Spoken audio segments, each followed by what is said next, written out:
seconds remaining. About which laning stage? The Oh, Void Void. laning Ah. phase, yeah. Yeah, it's okay. If he doesn't mess up, he's not gonna die to the Axia Tusk. Because he has his Q. But if he messes up, because it has a really long cooldown at level 1, he can die, but come on, it's K1. He never messes up, right? Yeah, Ever. ever. 10 seconds remaining. Thinking about this Pango, I'm pretty sure it's gonna be a Sacred Pangos. 5 but- seconds remaining. It's just flex. It can't be played mid. Ah, Oh yeah, I actually quite like the Sacred Pango here, but what would they then pick for Dark Mago? yeah, I'm thinking the same actually. No Bat Rider, no Kunkka. I was gonna suggest Storm, but Alliance is like, nah, no Storm. How about The lack of controls work for Storm too, but he's banned now. Do you guys think Void Spirit is an option here for a Beast Coast if they put the Pango offlane? It's an option, but I don't like it that much. It's a bit more vulnerable to Silencer, it's not super good against TA. And it's a bit out of meta. I don't know, I'm not a big fan. kind of hard last pick though. They need damage inside the Chrono. Jakiro mid. No cares at all. Come on. Come on, man. Don't do me like that. It's not super bad here. It's pretty good against TA, pretty good against Yep. Tusk, pretty good against Silencer. Yeah, I wouldn't hate it. It's not as bad as something like, say, a position 5 Venomancer. Tempests turn to They won't pick like they won't pick Jakiro mid. It was just for New the game, memes. new life, Wingblade. But, Forget yeah. about Venomancer. Well, let's see what they're gonna pick for analog. Maybe Primal Beast? I like Primal Beast. They need teamfight heroes. I was thinking the Invoker for Beast Coast, but he's banned by Beast Coast. 5 seconds remaining. Yeah, I that like would have been Promise. really nice. They need teamfight heroes. They just have like Oh, yeah, Darkseer at the DP is moment. Nice. Yeah, so now Alliance has to reveal the Tusk and What? TA. Tusk in mid. Oh, Ricky! Yeah, it's a Tusk mid. Okay. I really No, like it is not. Ricky It's and just- Darkseer in lane yeah, phase. It's such a strong duo. I don't know. I just 10 seconds remaining. I don't feel Analog play as good as he play Primal Beast as Tusk. Like they lose a lot. He's gonna with prove Analog himself, playing Sherlock. Tusk. It's now it's the time for Analog to prove himself. Because Yeah. Ricky is amazing against Void, right? And against Pango. I really like the Now or Ricky never. pick here. Oh, Huskar is such a free win for Beast Coast now. Oh. Yeah, Husker seems good. Oh. Yeah, That's dirty. I agree. Yeah, I agree with you. Husker is pretty decent. Do you know if Dark Mago plays it a lot? He doesn't. Dash. Choose your hero. All right. Yeah. Decent just against pretty good. Refraction. Good pushing power. Can follow Ricky even if he's in this. Okay. I feel like Alliance is missing control at the moment. They just have vacuum, literally just vacuum.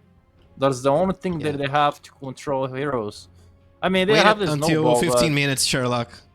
You're gonna see the sleeping dart control. yeah, but it's just single target, right? About Yeah. Ricky. It is. So, not that good. I prefer the draft of Beast Coast. They have so much good heroes that can fight, like Pango with a lot of controls. You have Ole Shark. You have the Chronosphere. I'm going with Beast Coast here. What about you, Wingblade? I quite like Beast Coast draft as well. I feel like they just have so much pressure in the early game, and if they have even a little bit of space for K1, this is a really nice Void Yeah. game. Nice. I'm going with Alliance. I'm going against you guys. I don't care. So I want to see what game 3 brings us. It's Ares and Danog for this game. That's a ballsy call there, look. Going down the Alliance route, Danog here, we get the much anticipated game 3. A lot is on the line for Beast Coast to continue with their flawless run so far into a 1, and of course for Alliance really needing to get some wins under their belt to potentially have a hope of qualifying over to Lima. Now, what are your thoughts with our game 3's draft? So I'm going to put my balls on the line here. I think Okay. this is a 90-10 draft in Beast Coast's favor. Like, they have outdrafted them massively. Something that the panel, I'm not sure if they touched on this, but they picked a Darkseer into an Enchantress. Yeah. So that Ion Shell is going to do absolutely nothing in lane. It's going to get dispelled every single time. So it really feels like that's going to severely hinder Darkseer's capabilities to do basically anything in this game. And I was, you can... I've got to trust you on this. Yeah. Did I or did I not call the Leshrac pick? I don't know. I see no message. Discord's. Oh my god. Discord's the not working for me. gaslighting.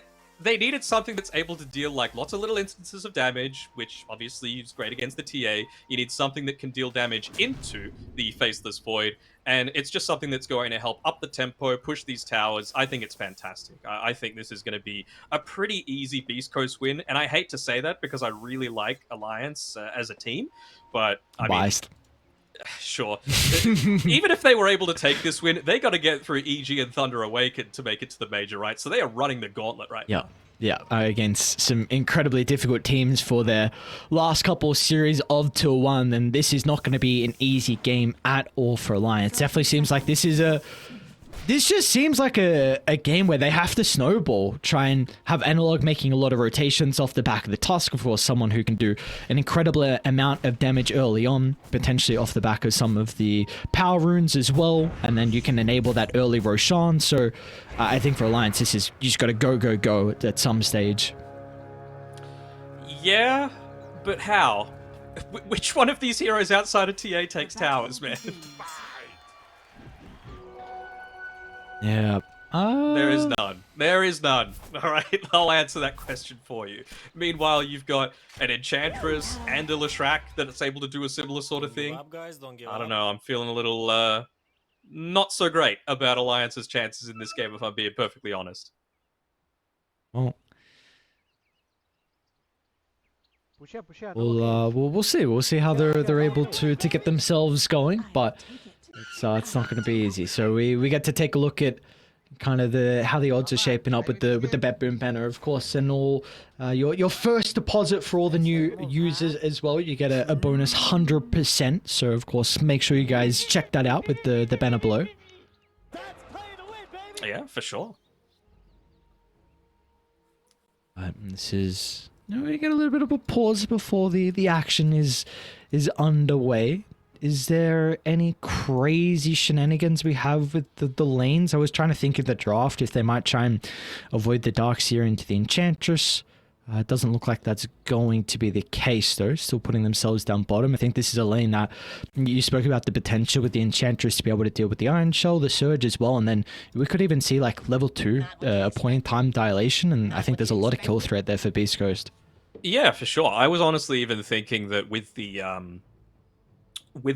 Enchantress pick, it had a potential to be a position 4 and just try and like get a lot of harass into this Alliance lineup, because they are very melee oriented and not the greatest at being able to trade in these lanes, and that's something that Enchantress absolutely excels at. So I feel like this is just a great Ench pick that Alliance have made even better just by picking the Darkseer into it. Maybe things will change around, like once Ricky hits level 6 and you just put an Ion Shell onto it and he just stands in the middle of a team fight and does a bunch of Ion Shell damage in that way, but that's just going to be recovered by the Nature's Attendants on the Enchantress, and it's not like you're even setting up for anything major with this Sleep Dart as well, right? Like, there's no Marana arrow, there's no Bushwhack coming through. There's realistically nothing that's going to be followed up on.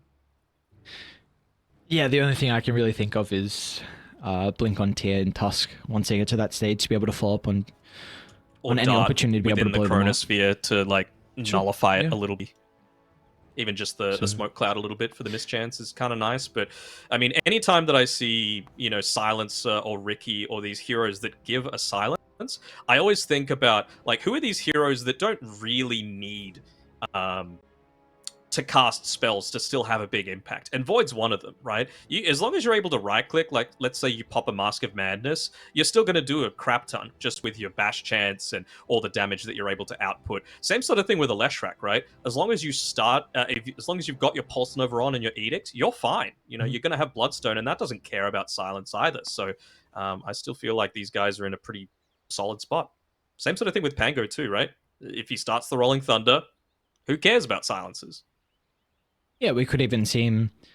Wonder if it's going to be a Greaves build from Sacred. We've seen a lot of the offlaners kind of go down this route. So if he wants that to kind of help get rid of the global silence, if that is a threat preventing him from getting that ultimate off, like you said, it's fine if he has the Rolling Thunder, but if it's used beforehand, well, it'd be exciting to see if he wants to go down that route. Of course, it's going to be really nice as well with their overall sustain to enable the Lesh to play in the middle of the fight. But you said before that you think it's a 90-10 draft, or what is that kind of 10% we're looking for Alliance? What kind of ideally has to go right for them? Maybe a lightning strike in the right sort of area. Come on now. I don't know, like you've got a TA and it's playing on the dire side, right? So you're going to be able to hopefully get a good amount of farm within the jungle, and it's basically just on the back of Lumiere having a phenomenal game. Like you do have this TA silencer lane into 2 melee, so you should be able to trade reasonably well into that. It's not like they have a crazy gap close, right? So silencer should be able to just ping away without too much risk. And with that, you might be able to, as a result, push the lane out a little bit, which frees up time to build some stacks, and that enables TA to get farm. And then the thing that enables you to take towers in the TA actually has farm, and you're able to, get those objectives. Take an early-ish Roshan on the back of a core Tusk with high levels in tag team and a TA with that minus armor. That's how the ball gets rolling. Lumi is able to find that farm, rotations, like you said, from the Tusk. Off the back early levels with the tag team. So we do get the Gs and get ourselves underway here for game 3. I want to hear your prediction, by the way. You haven't said anything. I very much favor Beast Coast draft as well. How confidently? I don't know if I'd say 90-10, but I'd say like 80-20. 80-20 is kind of like safe-ish, I suppose. I do very much agree with what you're saying. I kind of mentioned before, I do think Alliance can potentially... Like for this game to really go right for them, I think you have to be steamrolling and kind of end it around like 25 minutes, which we see a lot of TAs like have that potential to do so, but just a little bit worried about how the lanes are going to start. Stinger Digger Nature's attendance level 1. I didn't actually see the reason why. I think maybe it was man fighting the Void before, so this is pretty important. He was man fighting the Riki, I think, and it was a Riki with the Ion Shell on that was able to stick onto him because he had the Blink Strike, so... Result is going to be able to get the courier? Okay, nicely done. It's not too big of a hindrance. It's just being annoying, doing Riki things. Yeah, doing Riki things, so... Gonna be able to drag the wave and do their own. We'll see how this mid lane's shaping up at the moment. We're seeing kind of not a whole lot of action between the mid laners in the past 2 games. It's really just been a farm fest between the two. I think this game is going to be pretty similar, to be honest. I don't think they're going to have the capability to actually get kills until Tusk is level 6, maybe. And even then, like, Dark Margot, he's not coming up against any of these heroes that like to build into the Diffusal Blade, and outside of the Tusk and the TA, there really isn't a ton of burst damage, so he should be able to get off these pretty solid Bloodstone usages once he's able to pick it up. Lastly, other side lane as well, kind of... Is there any concerns on how Gardic can maybe play this lane up against the Clockwork? No, I'm not concerned at all. I think he's free to just, harass away at him. You can see that in Schofield's skill build. He actually had power cogs at level 1 just because he realized that he's not going to be able to approach this team fairly easily. If he does, he's just going to take way too much harassment. So he used it onto the creep wave to actually block it up and bring the wave back closer towards the tower. So right now, his job is just enable Sacred to get as much farm as he can.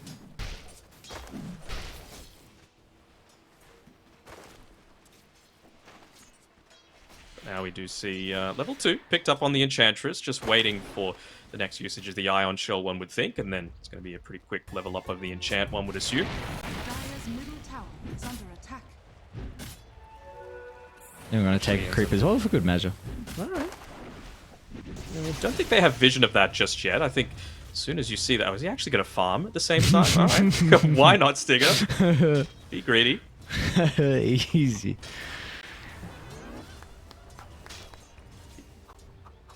Sorry, did you look at Vitali's items? What's he got?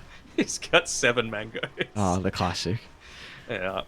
Did you hear Skeeter's interview when he was speaking about the mangoes? He got asked, top lane actually, Gardic? He will be in trouble. Schofield with the boots, able to close the distance, and Sacred can easily follow up as well. And they'll make sure the offlane is able to get that first blood bounty. Meanwhile, bottom lane though, Stinger. A little bit of trouble. Nature's Attendants going to be able to repair some of the damage. I wasn't expecting that first kill to come up, and Stinger might actually be in a little bit of worry here. Hasn't used the enchant onto the Ion Shell just yet. It's a fresh one applied. There we go, onto the Ricky. So he's going to need to get vision in order to close in and secure the remainder of this kill. He might be able to do it. Oh, did he tree block him? Oh, very clever. He's going to eat it. Get full value. Come on. Courier. Let's go with the courier. Kill the... Oh my lord. Eat it. Eat it. Eat the tree. Get the value. Interesting bottom lane we got right now. Yeah. Running a little low on mana as well. On well, I guess Darkseer isn't really. He's considering he's got all them mangoes to play around with. No, I didn't see the Skitter interview, but I'm assuming he said something along the lines of like it's one of the more gold efficient ways of having regen. Yeah, he said that, and he said that I think at TI was trying like 3 mangoes, and then he's like, I'll go 6 now, maybe I'll go 9 next. Just kind of joking around at how really strong this item is in, like you said, in regards to the efficiency for health you get back. We all know it's Ice Frog's favorite food, so expect it to get a buff in the next match. Honestly, I'm surprised his bottom lane's going as well for the boys on Alliance, and as it is at the moment. We haven't really seen any aggressive use out of the enchant. Just I mean, he's still at the bottom of the net worth on the Darkseer, but I agree. I mean, goes back to the fact that he was forced to get that level 1 into the Nature's Attendants instead of having the enchant there, and he's also being very greedy on Stinger. Like, if I was in his shoes, I would be sticking to Vitali like a glove. Do you stick like a glove? I don't know. Like glue. There we go. That's the okay. one. That'll sure. We'll go with that. We are starting to get to the stage where we're going to keep tabs on these power runes. Going to be up in the next 40 seconds. So the other core is going to go back to base, kind of freshen up in the resources. We even got Schofield as well back, but Schofield's actually going to not look to go mid. Theolacor will be able to refill the bottle from Analog. He might look to continue to play around here just to help secure that rune. It's got the Pulse Nova though, ready and available with plenty of stick charges, so they're not wanting to go for any sorts of dives on Theolacor just yet. Gardic, easy solo kill for Schofield. Level 4 out of the clockwork already, so he's having a really good time and might be fast enough to contest his power rune if it does spawn top. Yeah, possibly. What's he looking to try and do? Just see if there's any sort of vision. Ends up placing some of his own. Ends up being bot anyway, which Analog picks up, but they see that he's popped the invis and is running down towards the bottom lane, so they'll know to be able to play accordingly around this. Yeah, I think they had vision. I don't know, where's the ward? There were pings happening at the time. Alright, we'll see. K1. How far K1's playing back. Preemptively using the time dilation, not using the time I don't know loss. if they knew. It's just easy kill and catapult timing as well. That's what we were speaking about. The power rune looking to rotate. Top lane Gardic is going to go down for the 3rd time in this laning stage. Lumiere should be able to punch back onto Schofield. One more right click with Sacred's body blocks will help Schofield just escape to the right side. Dark Margot actually was having a look if there were any stacks built up, and it seemed like they were, but he's still going to take away that jungle from the TA. Nice little movement coming through there. They haven't quite lost the bottom tower, but this siege creep is still alive and ready, so just one more right click, it seems, that's going to be able to pick it up. Dark Margot TPing down Vitali. Will eat the stun. He's got the surge up and available, but Dark Margot's already pumped in way too much damage for him to escape with his own life. I think you're pretty happy with that, though, right? Like, you were not expecting to get this tower, especially 7 minutes into this game. So, it's unfortunate that Vitali ends up going down, but for him to have a lead against the Void. Analog's rotation kills off Schofield. Lumi is going to use the cogs to find that sideblade spill as well. So, yeah, some nice rotations coming through from Analog's task. I'm just wondering what's going on in Stinger's mind, where he's like, you know what, I just need to be a little bit more of a core. I know you can be somewhat greedy with this Enchantress, but I feel like he might have gone a little bit overboard, at least for my taste, right? Oh. Like, you're there to stop the Darkseer.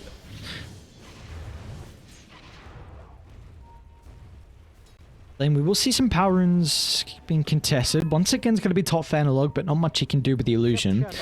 Are there any items we can see Stinger, like he wants to try and pick up early on, that he feels the importance of this game to deal with Alliance? Not really. I mean, I guess you could just say, you know, you want to be a little bit more of that survivability. Maybe into a 4-staff would be kind of nice. You know, get him out of the smoke screen, get away from the Darkseer, get away from the Ice Shards. Could be a fairly useful tool. I see that first Chronosphere of the game from K1, and once again, Dark Margot looking to make a rotation down to bottom, so second death of the game here. Vitali on the Darkseer. They are trying to get back across the map though, Analog. Bit difficult onto Schofield with the battery assault, but they will finally be able to get the punch. 2 will be trapped inside the cog, so Sacred's follow-up's going to be there. Should be an easy kill onto the Tuskar, and in the end, Beast Coast pretty happy with their trades across the map. It does leave Lumiere, though, free up top, and this Templar Assassin has had an incredible start to the game. Yeah, I mean, it's up for the TA. It's expected. I mean, it comes at the expense of Gardic, obviously, dying those few times. You need to put yourself in harm's way somewhat of the time, but, well, it really does feel like the next play coming through from Beast Coast is just going to be around that mid lane. They're going to go for a smoke prior to that 10-minute mark so that they can get a kill and use that to lead into the mid tower. If they could get the TA, especially given the start that she's had, they'll be absolutely over the moon. Might even, yeah, they're not going to grab the bounty rune just in case they had any vision up. Wanting this to, oh, the ward though. Ward ends up saving him, perhaps. Is anyone a TP? Oh, they're doing their own thing on the opposite side of the map. They're able to bring down Stinger, but that means that no one was able to protect Lumiere as Beast Coast. I mean, that's a big kill to find. We were just mentioning how strong of a start the Templar Assassin has had, and you really need this person to continue finding farm across the map. Yeah, Analog's trying to force a movement back towards the mid lane, shoving it out as quickly as possible, but you've got a Leshrac, 3 points in the Diabolic Edict, sitting in front of a tower with no glyph available. He should be able to take this one and still have time to rotate back towards the mid lane to push alongside the tower, so this is a big win for Beast Coast. So They one should know that thing, this is coming as well, but the thing is, they don't really have the tools just yet to be able to respond to any kind of aggression. The damage just isn't there. it's a nice thing out of Alliance. It does give them space to be able to secure that power rune once again from Analog, so he's been able to find all of them. Has the Arcane rune to work with for this team fight. See how easy it's going to be though, Sacred. Ready for Quiet to charge up the Rolling Thunder, but no fight will be needed to protect the tower. Sentry Ward did just clip the Leshrac TPing in though, so it's going to force a movement back, and they did get rid of the Siege Creep in time. Who's that hook onto? Oh, is it's that just an escape hook? Yeah, it was a very nice hook from Schofield, but no. so the shards is going to prove to be a bit of an issue. He's cutting them on the other Sacred's side. coming though. They will be lacking a little bit of damage. Analog protected with a snowball is going to move on forward, avoiding the Rolling Thunder. And the shard's going to prove to be Cogs a in bit of one. an issue for Sacred as well. He's able to make it down to the low ground, but Schofield will not be so fortunate. But K1 finds a Chrono 1-3, and Dark Margot has got an easy way to jump on the high ground to pump in the damage. A global for naught, and now Theolacor needs to try and jump away. They know exactly where he's escaping, but the thing in question is if they have vision, and it looks like they do not. Sacred might have just seen that he was body blocked a little bit there by the Riki, but well, doesn't seem like they're in too much of a position to be able to punish it. All that time as well, Stinger was just pushing mid with this Hellbear Smasher, just looking to force movement around defensive movement in particular from Alliance as much as possible. TP coming in from the Tusk, will it be enough? Margot? I'm in some trouble. Doesn't have a whole lot of mana if a fight does break out to turn it around. Shards holds him in for the moment, but the mechanism heal Dark Margot will still go down as they bring Lumiere to get the damage required to kill off the Leshrac, and now Stinger's going to be the next to kill, and even Analog, he goes for more. A snowball over the tree line to try and chase Sacred down, but he won't be able to secure the kill, so in fact, he'll turn for the easier one into Schofield. He's got the Rolling Thunder. Does he want to use it here? They don't have the glyph available to be able to protect this tower. Might just try and use the Swashbuckle to take out the creep wave, but this tower's going down regardless. Really nicely done. That rotation from Lumiere. I mean, you see, one of the issues with the Leshrac is your lack of armor, so just getting that... I mean, he's maxed out the meld, so Getting a lot of that minus armor out to help secure some of the kills, and back to farming he goes. Almost Desolator completed. Yeah, I mean, that's the thing. If you don't need to really take too much part of team fights here, if you're able to get right on the back of your Tusk, hitting a great snowball, a lot of those silences coming through, then not too many points in the side blades. Mel just does all the work for you. Yeah, so we see the odds shown on screen. Make sure you guys check the banner down below. Of course, all those 100% bonus on your first deposit in a game like this. I mean, it's going to be a crazy one heading to the later stages with how people are expecting this one to go. They get a brief glimpse of Schofield here, rotating around the bottom side, wanting to try and hinder anyone that's going to pick up any sort of farm. Dire's middle So tower has is to under back off attack. as well, considering Silencer got vision of him. Still looking to play around this mid lane as much as possible. Theolacor's doing a fairly good job of just dragging the wave away to the side. I think they might need to concede this one. They'll know that the Chronosphere is up incredibly shortly, and I'm not sure if Alliance want to take this next fight. I think they're like, well, we've stalled it out. We should have taken this 3 waves ago. So for us to last until 14 minutes against an Enchantress and a Leshrac, we're fairly happy. Getting very lucky with the runes as well. An Arcane rune for Analog up top. Gotta be... Ooh, okay. Don't like this, though. We're getting a double Desolator on Alliance. TA and Tusk both going for it, so a little bit of a shame that maybe the comms weren't quite there. Not too late for Analog to pivot into a BKB, though, if he wanted to. Radiant are scanning. I guess we do have to, with the Desolators coming out shortly though, pay attention to how the fights are soon to break out around Roshan. Do you feel like at this stage of the game, one side would be a little bit more favorable with a 5-on-5 in that area? Under attack. I mean, I always think Beast Coast with this lineup is going to be favorable with that sort of thing. Even, I don't think it's late enough that the vacuum wall is actually going to have too much of an impact, just because Lesh is going to clear him out pretty quickly. And Lesh has the Bloodstone as well. You've also got much better Roche control, I feel, on Beast Coast side, just being able to send a creep in there, Rocket Flare, and, you know, Chrono, Rolling Thunder are also great around that sort of area. So, I know it feels like I'm just trying to make myself not seem so bad if the if Alliance were to take out this win after my 90-10 prediction. But I really do feel, in all honesty, that it's a solid spot for them. You gave him 10%. That's okay. At least you didn't say 100-0. No, I never say 100-0. There's always a chance. Like I said, Lightning Strike. Like, alright, mid lane. Good luck killing the Leshrac. I'll make the attempt. Tyler's coming on over.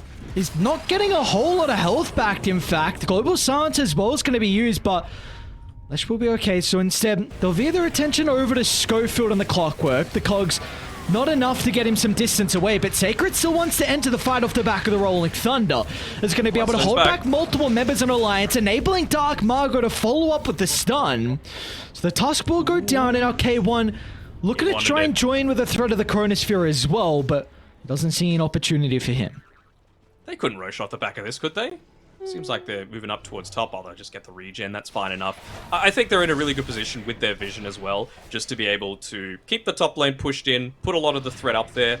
Maybe K1 could pivot his movement a little bit more up towards the top side as well, just so that he can join with the threat of that Chrono, but I feel like Sacred's going to do a good enough job just to shove that one out quickly. Of course, he's got much more escape at this stage and survivability than anyone else on his team.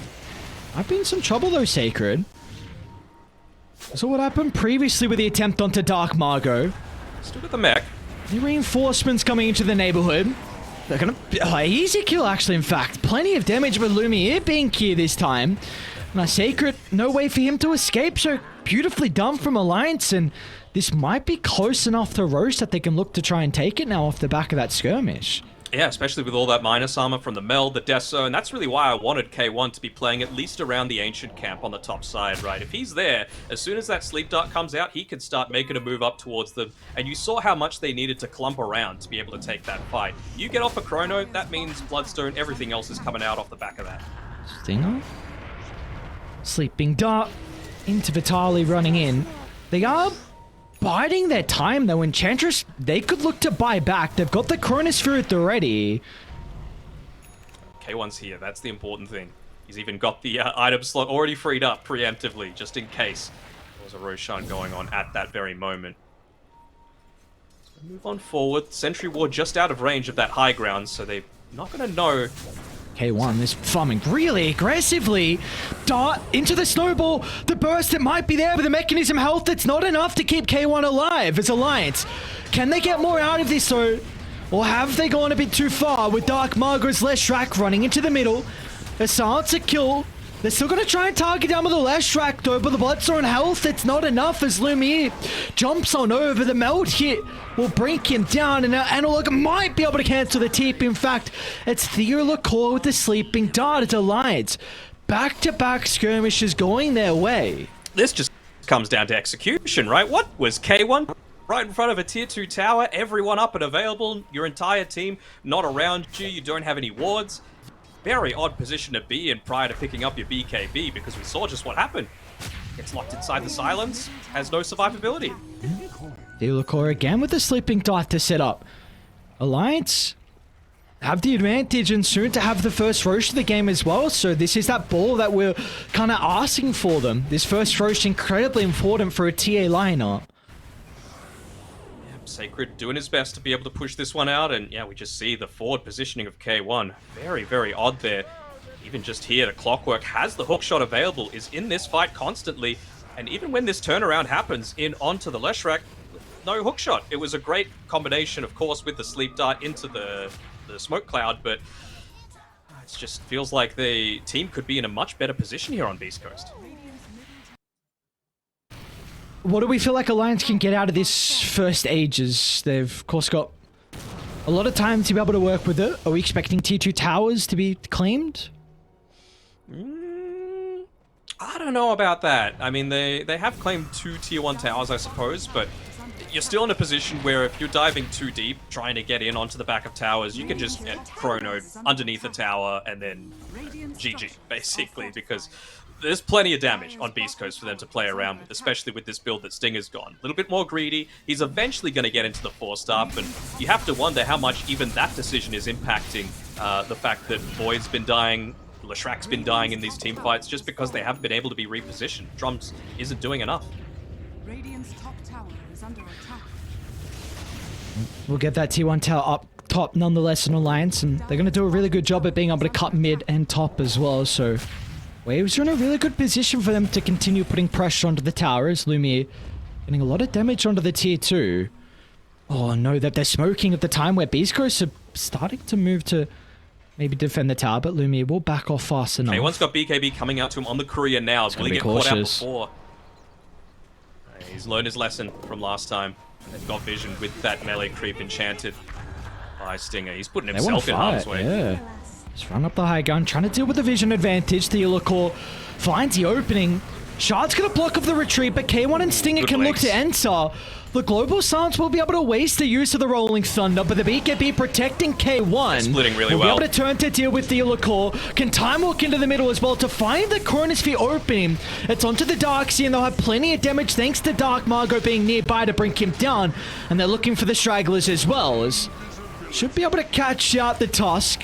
For once of Analog, no way to be able to escape. This is multiple members on Beast Coast surround him inside their own jungle. So a beautiful fight for Beast Coast down the Aegis advantage. And that was with no vision as well. Like, the Alliance still have their observer ward on the high ground that was providing them all information around this. They did a fairly good job of delta splitting, but yeah, I still feel like they're lacking the damage unless Beast Coast are in a really awkward position, and it feels like they've corrected that somewhat.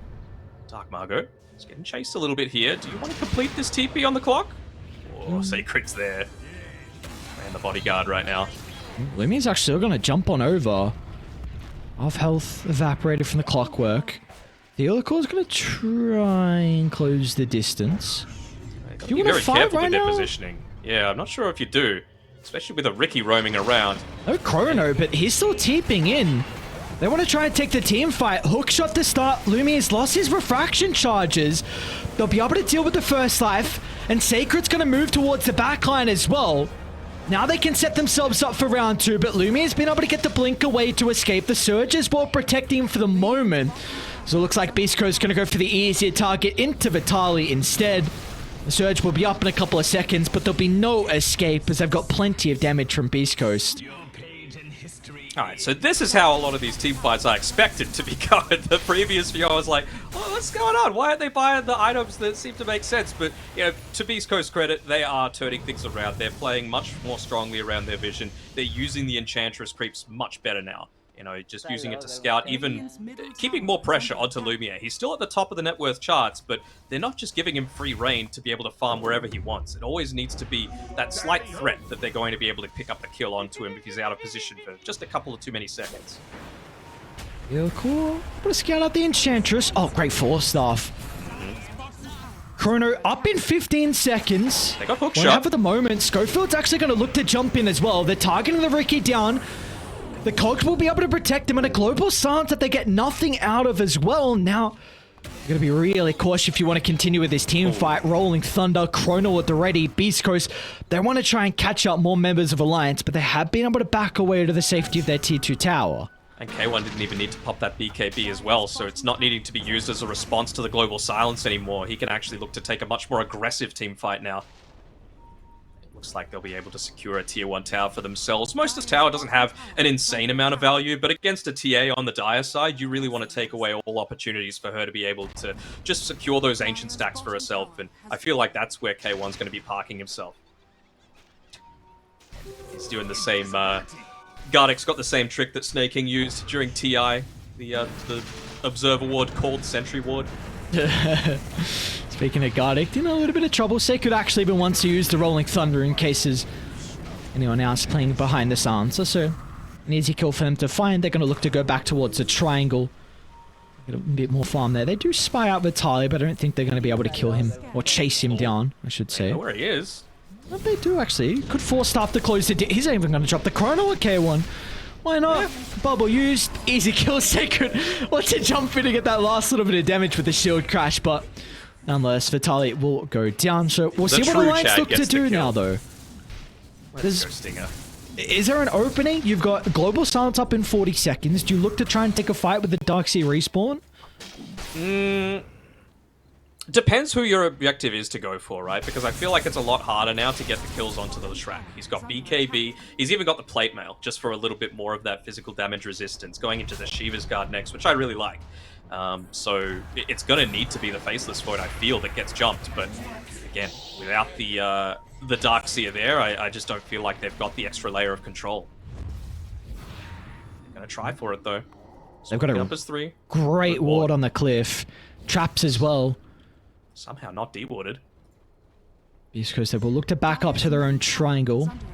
Evading the smoke gank from Alliance. Good positioning by Stinger. Is he going to scout this out? Yeah, we'll see Theo call. And he's going to get confirmation of the rest of the team being nearby. They want to take the fight though, K1. And Sacred with the Rolling Thunder usage. Got to be cautious about Lumiere's right-click damage, however. The meld hit's not enough. A great shot. But Sacred will try and TP out and wait for him to be cancelled, so nicely done. I think they're fairly happy with that. It cost a charge on the TA, but I think if you're putting Rolling Thunder on cooldown, you're fairly happy with how things are eventuating. That might give them a bit more of an indication of the vision that's present inside of the ancient camp area on the Radiant side.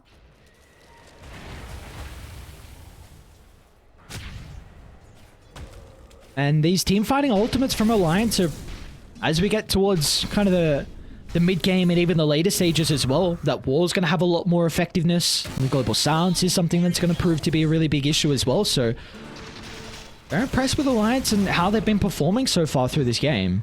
I actually really like this pickup by Dark Margo, though. He's not finishing up the Shivas first. He feels like Plate Mail's enough just for the survivability. He wants the Blink Dagger after that, because it just means that he's able to join the right team fights rather than sort of be the one that gets initiated on. You know, I think he's going to lean a whole lot more on the back of Schofield as well as Sacred to be the ones to be that first initiation, because you know Sacred's got the Guardian Greaves. He's got a little bit of that survivability for himself.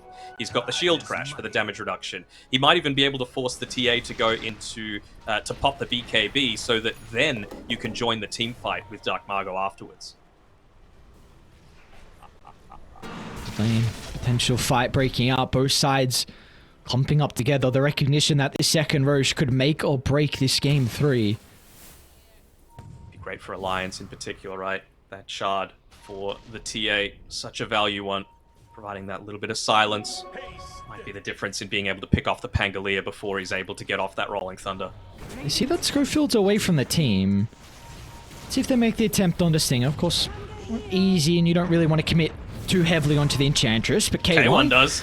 He's actually going to charge in the middle, targeting down Theolacore, but he's got to target a Blink Strike, and Dark Margot sees an opening to pounce on the high ground as well, charging in the middle under the cover of the BKB, but Analog, the damage is not going to be there. The Chronosphere clipping on 2.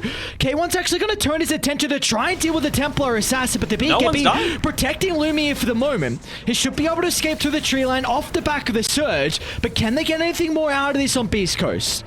Looks like it won't be the case. In fact, Alliance, they want to try and go back in off the back of the buyback from Analog. Theolacore finds Sacred, unable to cancel the TP. So you won't be able to make it out on Dark Margot, but the rest of the team might not be so fortunate as one support goes down and the other will join him as well. And Roche is up in a couple of seconds and instant use the buyback on Clockwork. Yeah, instantly using the rocket. It'll actually show as soon as that Roshan respawns, and well, both teams have this knowledge. Really do feel like Alliance a little bit on the better end of it though. They don't necessarily need the vac wall, but you've got everything on Tusk available. TA, not the longest cooldown. He's going to see Sacred. Let's see if Lumiere's damage is going to be enough. Greaves is off. It'll keep Sacred alive for the moment. Now Lumiere is the one that's in trouble. Refraction getting popped, but he's on the high ground. A stun from Dark Margot will cancel the TP. Now they've got the damage to bring him down. An Alliance sent packing back inside the river. Tails in between their legs, but Beast Coast will not continue to chase. I mean, you could understand why they felt confident, right? Just because of what I was mentioning. Low cooldown lineup wants to fight all the time, especially after you force out the things like the Rolling Thunder, like the Chronosphere. They still got the trap. He's playing like a ward right now. What, you think they're going to snipe the kill? Well, there's Mr. Stinger. Alright. No way, Garlic. No way. Come on now. Come on now. Oh. Well, Sacred's even going to try and use Rolling Thunder. Oh! Yeah. How did he get away? Oh, I don't know. Well, alright, you get perfect. Aegis and Agshot being held from Dark Margot. He's going to give it to K1. I much prefer this. Again, it's all about just forcing out things like the BKB on the TA. That's what you want. You want to enable your Leshrac as much as possible. Even though, obviously, the Faceless Void, it's top for the net worth. He's the one that's going to be, you know, going pop, pop, pop with his big mace. But Leshrac is the one doing the damage in these team fights. Do you like that? A bop bop bop is... I'm very scared of a bop. How worrying to get bopped in the head. Mm-hmm. Worrying stages now for Alliance.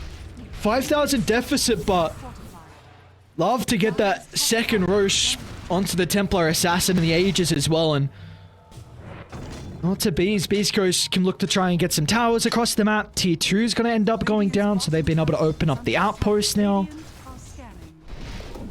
Again, Sacred, really like his build as well. He's going into the Lotus Orb. Obviously, it provides a way to be able to get rid of the Global Silence so that you can get into the Rolling Thunder, but even just, again, the armor, it's such a big component. You're providing a little bit through the Guardian Greaves as well as if you get low, the additional amount, but what is going on here? Sacred? We'll be able to get him this time.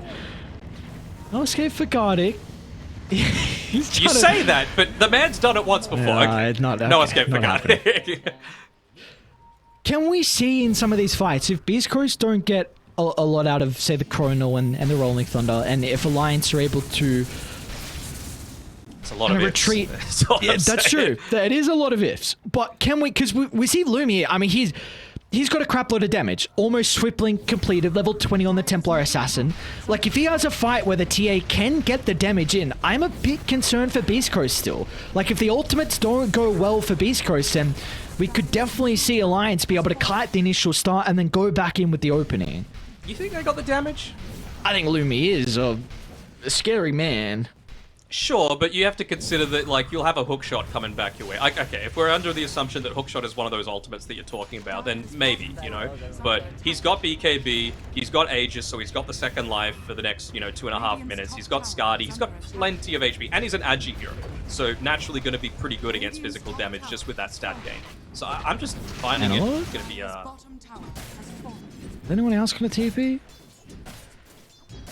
Dire's bottom tower is under He's kind of attack. deep, isn't he? And they're inside the base as well. They're going for Gardic. Oh, No he's found global it. sans. Sacred as well TP is interrupted. going to be in. They won't have the Tusk now to be able to help out with this team fight. That TP getting cancelled means they are a member down, so he's going to have to make the long trip.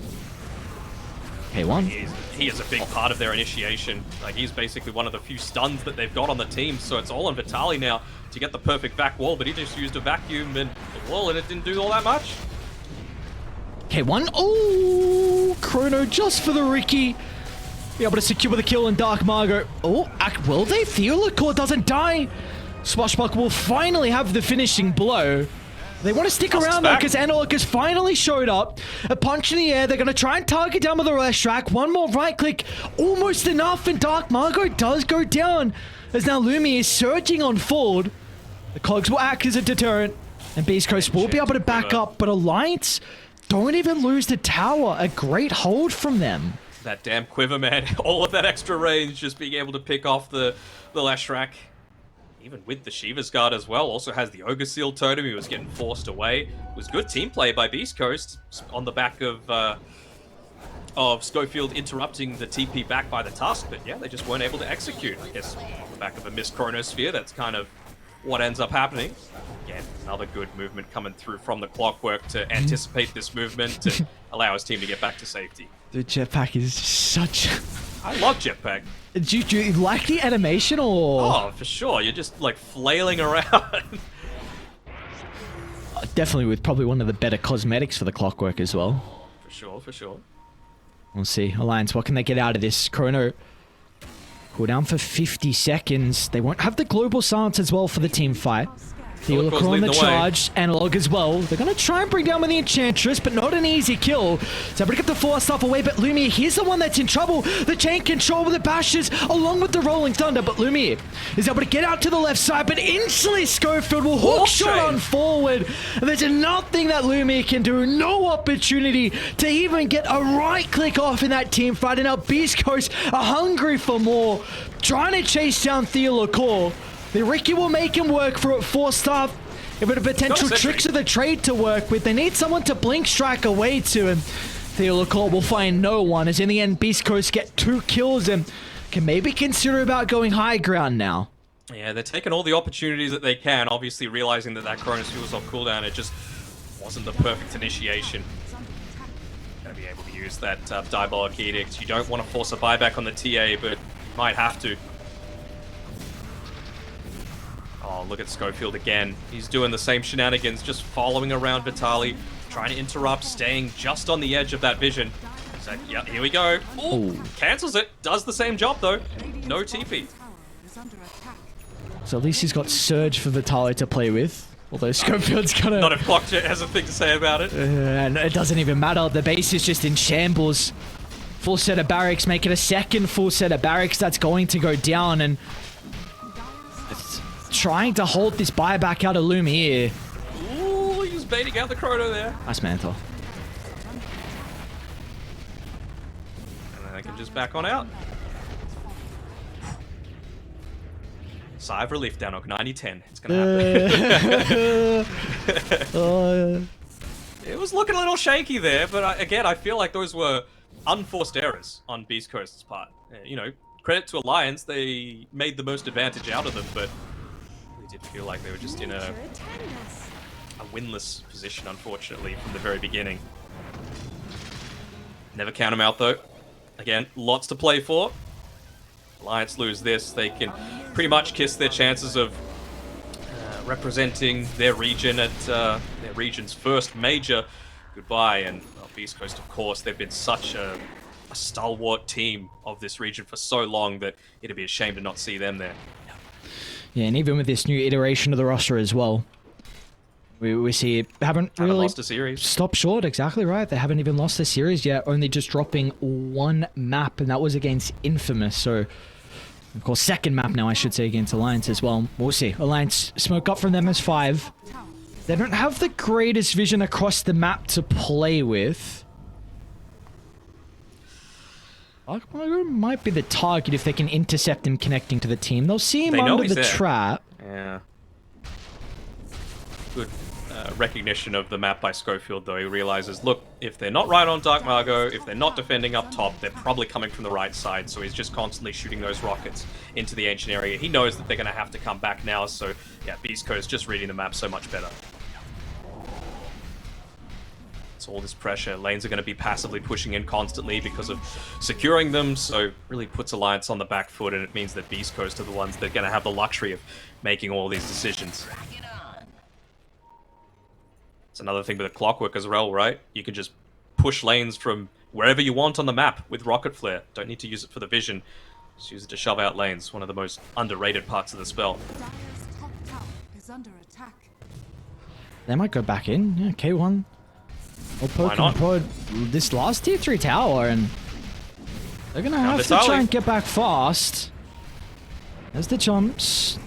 Schofield once again finding the opening. Of course, Dark Margo's nearby to be able to have that follow-up damage as well. At least Vitali does have a buyback, so he will be able to rejoin the team to defend this last set of barracks. But I mean, there's a big wave coming in bottom as well. Kind of puts Alliance on a bit of a timer. They need to win this fight and win it quick. Otherwise, the base is just going to be pushing in. They'll see the TA move down bottom. That's the indication for K1 to just push on into the base and try and secure Megas. How do you even play around with this buyback? Maybe it's a dart into a buyback or Analog jump into the buyback, but They've got to go soon. You've got to go fast. A global use, but it's too late. The damage is there as Analog sucked inside the snowball, but Beast Coast are just turning to deal with the ejectives while they have the opportunity. One barrack Good back stand. It's a pretty good vac wall from Vitali. Illusions, something they can look to play with now, but the Chronosphere from K1 holding Lands two onto the members two. into place, and the important target is the Templar Assassin that's caught out, but the damage not there for the moment. Michael As avoid. Analog is going to snowball over the top. They've been able to bring down the Faceless Void. Can they get more members though? Doing a great job to kite Lumi off the back of the helmet, but Schofield now who have the opportunity to jump back in, continuing to kite Lumi. There's just Supports are nothing killing the Templar Lumia. Assassin can do. The supports are running rampant. Without a buyback on the Templar Assassin, the damage is just not there. Their members aren't there. 3 heroes gone, and it looks like that'll be all she wrote as Beast Coast should be able to close this one out with the Mega Creeps. Yeah, you know that there's no Dark Seer available. Oop, a cheeky little 4-stuff inside the base, but he's sleeping though, the Ghost Scepter. Oh, very, very cheeky. Gotta give it to the supports here on Beast Coast. They have been the MVP of this game, and for me, Schofield, MVP of the whole series. Sacred. Get them all! No, snowballs on cooldown! Oh, not like this. He bought the Ghost Scepter. Oh, I didn't use it in time. Oh, God. Alright. There we go. Beast Coast in the end. Gonna be able to take this series 2-1. Very... Lumia's buyback's back on. Nah. Ooh, That's what the do you- copium right there. Dude, what do you mean? No, come on, look at him go. Yeah, look at him go, and look at that ancient fall right on down. Victory for Beast Coast, 2-1. Very entertaining series, going the distance, especially after what Alliance were able to deliver in that game number 1. Yeah, was very impressed with, regardless, what we saw out of Alliance, even though you unfortunately unable to take this game 3. I think with how a lot of their early game went and the lanes, I think there's a lot they can be happy about. It gives them some confidence heading into the remaining series. Of course, like we were saying, with this series loss, there is no way they can make it to the major. Unfortunately, they had to win all their series to have that hope. But there were a lot of signs of life which they're able to work on. They might have a mathematical possibility okay. left remaining. Maybe, I might be wrong. We'll see. Basically, EG and Thunder still have to play against each other? They do. So I think that might put it out of the realms of possibility. All right, it's close though, and that's the thing. Even if they were able to beat this, they had to beat Thunder and EG after the fact. So it was going to be a challenging road, no matter how the chips fell. But the better team on the day 1, I felt, and particularly for that game 3, it was all on the back of the draft. You know, Beast Coast with some weird decisions at the very beginning, like first 10, 15 minutes of that game, just in terms of positioning, not respecting the damage and the chain lockdown without BKBs or armor. But after they got to that point, it just felt like it was all in. Yeah, and we saw in the end it will be Beast Coast being able to take this series in 2-1 fashion, but for Alliance, it was definitely something that they're able to combat with and almost able to take it. So very impressed for them overall. I haven't been able to catch too much of these guys with the, of course, move over to Alliance. We were very big fans of when we got to cast Hokori in the qualifiers and at TI as well. And it's exciting to see these boys continuing their development, but unfortunately for this game, they will not be able to take it. So Danog, that's our first series of the night. We've got a lot more series in store for us, though. There's a really good one coming up next. We were talking about both of these teams, Thunder as well as EG, taking on each other. So you definitely want to stick around for that one. And then the series after that has relegation implications with Infinity taking on Infamous. So plenty to be able to watch for the rest of the day. And I believe that's it for you and I, but we'll be back for the next day of SADPC. So I'm keen to watch the next few games that we get to cast. I've had a great time. Yeah, it's going to be exciting to continue the South American Dota here. So that's just our first series done and dusted. In the end, it's going to be Beast Coast being able to take the series 2-1. Is there any closing comments? Please don't pick Darkseer into Enchantress or Oracle, or please have them banned before you do so, because I'm surprised at how much Vitaly was able to get out of that lane. It really shouldn't have happened, but yeah. Also, pick Tower Push. It's kind of important. Big tower push. It's nice to take objectives. In the end, Beast Coast will be able to take the series in 2-1 fashion. We're going to send out break, and when we come back, the panel can break this one down.